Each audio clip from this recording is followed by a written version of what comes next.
আমি তো ২৮ সনের ভোটার। ২৮ সনে বাসা আমার। প্রতিদিন সকালেই এরকম হয়। যেমন মির্জা আব্বাস ভাই একটা বর্ষীয়ান রাজনীতিবিদ এবং বুনিয়াদি ফ্যামিলির একজন। তো এখানে পাহাড়ের গায়ে ঢিল মারলে তো পাহাড়ের কিছু আসে যায় না। ঢিলটাই এক পর্যায়ে যে গুঁড়া গুঁড়া গুঁড়া গুঁড়া হয়ে যায়। নাসিরুদ্দিন পাটোয়ারি শিক্ষিত ছেলে, আন্দোলন সংগ্রামে তার ভূমিকা ছিল। এই ব্যাপারে আমরা তাকে ধন্যবাদ জানাই। বরণ করে নিয়েছেন, কারণ জনগণের নেতা, জনসম্পৃক্ততা, ইতিহাস প্রমাণিত।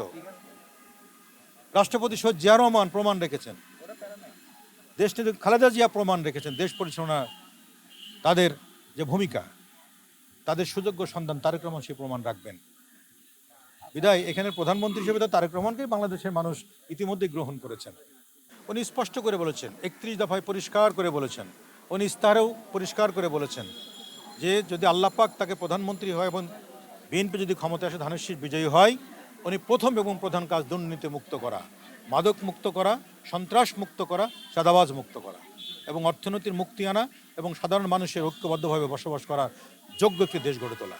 সমালোচনা করার জন্য কিছু লোক থাকেই, এগুলো সমালোচনা সারা জীবনই করবে, তা না হলে ভালো আর কালো বুঝবেন কিভাবে। প্রচুর পরিমাণে তারকা নেমেছে, কিন্তু আমরা ভাগ করে দিয়েছি। যেহেতু আমি নির্বাচন পরিচালনা কমিটির মেম্বার এবং সাংস্কৃতিক উপকমিটির প্রধান, তো আমার নেতৃত্বে সারা বাংলাদেশেই আমি আমার সংশ্লিষ্ট কর্মীদের ভাগ করে করে দিয়েছি, কারণ এক জায়গায় থাকলে তো প্রচারটা কমে গেল। এই জন্য দেখবেন আজকে ধানমন্ডিতে চলছে, পুরান ঢাকায় চলছে, বিভিন্ন জায়গায় আজকে মিনিমাম 10টা 15টা খণ্ড খণ্ড করে আমরা দিয়েছি, এক একটা জায়গায় 5জন 6জন করে করে, যার কারণে প্রচুর পরিমাণে যদি এক জায়গায় থাকতো দেখতেন সবাই আছি। এটা মিডিয়ায় দেখবে বাংলাদেশের মানুষ যে সব জায়গাতেই সাংস্কৃতিক কাজ করছে। হ্যাঁ, এটা আমাদের একটা নির্বাচনী একটা কৌশল। দীর্ঘ 17 বছরে কেন্দ্রে গিয়ে ভোট না দেবার যে যন্ত্রণা ছিল এবং তারেক রহমানকে কাছে পেয়ে আপনারা দেখেছেন, তার আসার খবর শুনে সারা বাংলাদেশের মানুষ 3 দিন 4 দিন আগে থেকে শুকনা খাবার নিয়ে পাটি পেতে শুয়ে হয়েছে কুড়িল বিশ্ব রোডে 300 ফিটে। লক্ষ কোটি মানুষ সেখানে জমায়েত হয়েছে, সারা বাংলাদেশে সমাবেশ হয়েছে। তো সেক্ষেত্রে মানুষ ইতিমধ্যে সিদ্ধান্ত নিয়ে নিয়েছে। তারেক রহমান সাহেব আগেই বলেছেন এবারে নির্বাচন কঠিন নির্বাচন হবে, কারণ সবাই অংশগ্রহণ করছেন। আওয়ামী লীগকে তো নির্বাচন করতে বা মাঠে থাকতে নিষেধ করে নাই, বিএনপির পক্ষ থেকে নিষেধ করা হয় নাই। আওয়ামী লীগ নিষিদ্ধ যখন করার কথা বললো তখন বিএনপি কিন্তু বলছে যে নিষিদ্ধ করার পক্ষে আমরা নয়, কারণ গণতান্ত্রিক রাষ্ট্রে সবারই মুক্ত রাজনীতি করার অধিকার রয়েছে।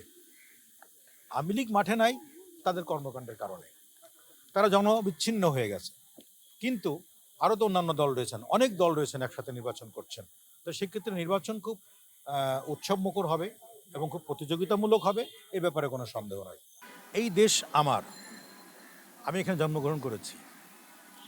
দেশ ছেড়ে পালাবার মতো কোনো কর্মকাণ্ড যদি আমি না করি, আমার দেশে আমি থাকব। যারা পালিয়েছেন তারা নিজেরাই নিজেদের কাছে অপরাধী। তারা মানুষের টাকা লুট করেছেন, মানুষের অধিকার হরণ করেছেন, বাংলাদেশের সুস্থ আবহাওয়াকে লুট করে ফেলেছেন, চাঁদাবাজি করেছেন। একজন মনির খান বিশ্বাসের জায়গায় দাঁড়িয়ে আছে দীর্ঘ 30টি বছর। মনির খান কখন চাঁদাবাজি করবে না? মনির খান মানুষের কাছে আস্থার জায়গায় আছে। আমরা সুরের মানুষ, সাধনার মানুষ, আমরা কখনো অর্থ চিনি না, সুস্থভাবে বাঁচতে চাই, মানুষের হৃদয়ে বাঁচতে চাই। আর যারা অর্থকে চিনে, যারা গোপন পথ থেকে অর্থ ইনকাম করে বিদেশের মাটিতে পাহাড় গড়েছেন, তারাই দেশের মায়া, দেশের মাটির মানুষের কাছে থাকতে পারে নাই। তো যারা ভালোবেসে দেশকে, ভালোবেসে মানুষকে কাজ করে গেছেন, তারা দেশে আছেন, দেশে থাকবেন। আমি তো ২৮ সনের ভোটার। ২৮ সনের বাসা আমার। প্রতিদিন সকালেই এরকম হয়। যেমন মির্জা আব্বাস ভাই একটা বর্ষীয়ান রাজনীতিবিদ এবং বুনিয়াদি ফ্যামিলির একজন। তো এখানে পাহাড়ের গায়ে ঢিল মারলে তো পাহাড়ের কিছু আসে যায় না, ঢিলটাই এক পর্যায়ে যে গুঁড়া গুঁড়া গুঁড়া গুঁড়া হয়ে যায়। নাসিরুদ্দিন পাটোয়ারি শিক্ষিত ছেলে, আন্দোলন সংগ্রামে তার ভূমিকা ছিল। এই ব্যাপারে আমরা তাকে ধন্যবাদ জানাই, দেশের নাগরিক। কিন্তু মির্জা আব্বাস একটা সম্মানের জায়গায় বেশ কয়েকবার মন্ত্রিত্বের দায়িত্ব পালন করেছেন। তিনি স্থায়ী কমিটির মেম্বার, ওই এলাকার স্থায়ী বাসিন্দা। এটা ওই কটন দিয়ে কান চুলকানোর মতো অবস্থা। অনেক সময় কটন দিয়ে কান চুলকায় না, তো মির্জা আব্বাস সাহেব উনি বারবারই বলছেন যে পাটোয়ারি আমার সন্তান তুল্য, বাবার কাছে অনেক কথাই আবদার করতে পারে। তো একটা সন্তান যদি দুষ্টু হয়, তো বাবারই তো দায়িত্ব সে দুষ্টু ছেলেকে সুপথে আনার। তো উনি সেভাবেই তাকে ট্রিটমেন্ট করছেন এবং সেভাবেই তাকে উপদেশ দিচ্ছেন যে বাবারে, তোমার যদি কোনো কিছু বলার থাকে আসো, বাসায় আসো, খাওয়া দাওয়া করো, একসাথে বসি, বাপ বেটা কথা বলি। হ্যাঁ, তো ওই ছেলেটা যদি দুষ্ট বেশি হয়, বাবের ভালো কথা অনেক সময় মন্দ হয়ে যায়।